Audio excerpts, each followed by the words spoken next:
Jeanne Moreau, retrouvée morte il y a 6 ans jour pour jour par sa femme de ménage dans son appartement parisien, a été en couple avec un homme très connu, propriétaire de grands bâtiments de luxe et à l'inspiration très coquine.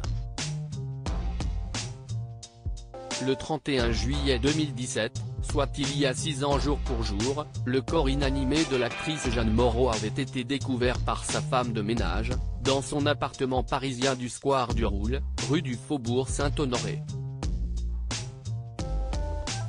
La célèbre actrice a eu de nombreuses aventures, dont une histoire passionnelle avec le musicien Sacha Distel.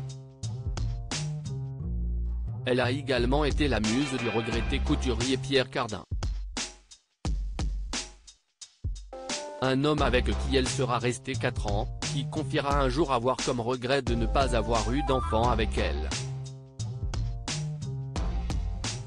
C'était également quelqu'un au parcours unique, lui qui était le fils d'agriculteur contraint de quitter Venise pour fuir le fascisme en 1924.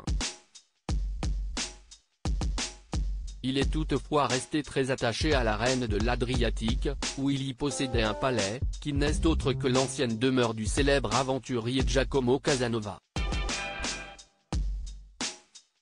Pierre Cardin était également le propriétaire du château du marquis de Sade-à-Lacoste, Vaucluse, à ne pas confondre avec celui de Lacoste près d'Aix-en-Provence où se sont mariés Ilona Smet ainsi que Lance Armstrong, et du célèbre palais Bulle perché sur les hauteurs de Cannes.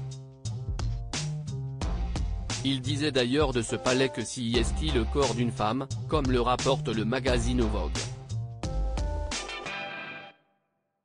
Un couturier de renom. Pour en revenir à sa profession, Pierre Cardin n'a que 14 ans lorsqu'il découvre le métier de tailleur.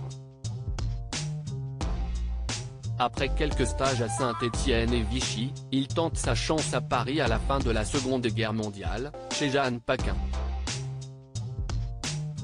C'est grâce à cette célèbre couturière qu'il fait la rencontre de Jean Cocteau et réalise des costumes pour le film La Belle et la Bête.